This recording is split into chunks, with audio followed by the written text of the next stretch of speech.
મુખ્યમંત્રી ગરીબ કલ્યાણ મેળામાં લાલજીપુરા જૂથ ગ્રામ પંચાયતના લાભાર્થીને અપાયેલ મકાનના ચેકો તત્કાલીન સરપંચ અને સભ્યએ વટાવી રકમ ચાઉ કરી જતા લાભાર્થીઓએ હોબાળો મચાવ્યો હતો।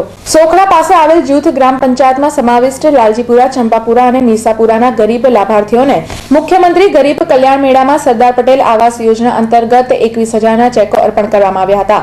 જે ચેકો અભણ લાભાર્થીઓ પાસેથી લઈ ખોટી સહીઓ કરાવી બેંક એકાઉન્ટ ખોલાવી તત્કાલીન સરપંચ દિલીપ પરમાર અને સભ્ય હસમુખ પરમારે તમામ નાણાં ચાઉ કરી ગયા હતા અને સ્થળ પર એક પણ આવાસનું નિર્માણ પણ નહીં થતા લાભાર્થીઓને પોતે છેતરાયાની જાણ થતા આજરોજ લાલજીપુરા ખાતે લાભાર્થીઓએ એકત્ર થઈ હોબાળો મચાવ્યો હતો।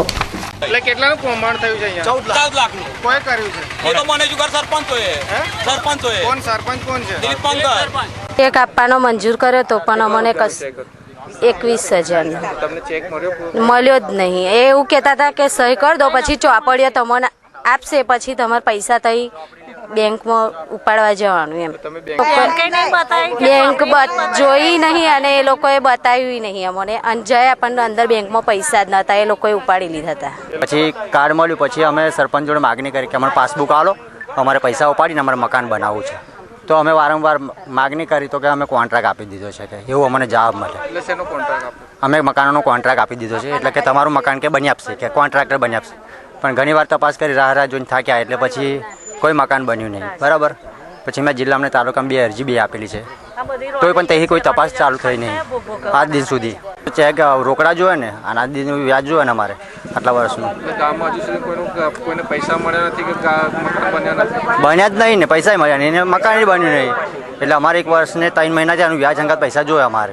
જ્યાં તત્કાલીન સરપંચ અને સભ્યના ભાઈ જયંતિ અને ગૌતમ સાથે લાભાર્થીઓનું વાકયુદ્ધ છેડાયું હતું અને અંતે હોબાળો વધતા જયંતિ અને ગૌતમ બાઇક પર જતા રહ્યા હતા। ત્યારે લાભાર્થીઓ છેતરાયાની જાણ થતા જ લોકસભા યુથ કોંગ્રેસ ઉપપ્રમુખ રાજુ ઠાકોર લાભાર્થીઓની વહારે દોડી જઈ સમગ્ર પ્રકરણની તલસ્પર્શી તપાસ અને કસૂરવારો સામે પગલાં ભરવાની માંગ કરી હતી। ત્યારે સરદાર પટેલ આવાસ યોજનાનું મીસાપુરામાં બહાર આવેલ કૌભાંડથી વડોદરા તાલુકાના રાજકારણમાં ગરમાવો આવી ગયો હતો। મીસાપુરા, લાલજીપુરા અને ચંપાપુરા નામના ગામના 68 જેટલા લાભાર્થીઓને 21,000 ચેક એનાયત કરવામાં આવ્યા હતા।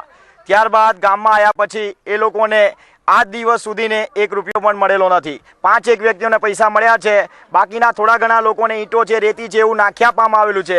ત્યાંના માજી સરપંચ દિલીપભાઈ પરમાર, હસમુખભાઈ જેવા વ્યક્તિઓ ભેગા મળીને સાંઠગાંઠ કરીને 14 લાખ જેટલું કરપ્શન કરેલું છે।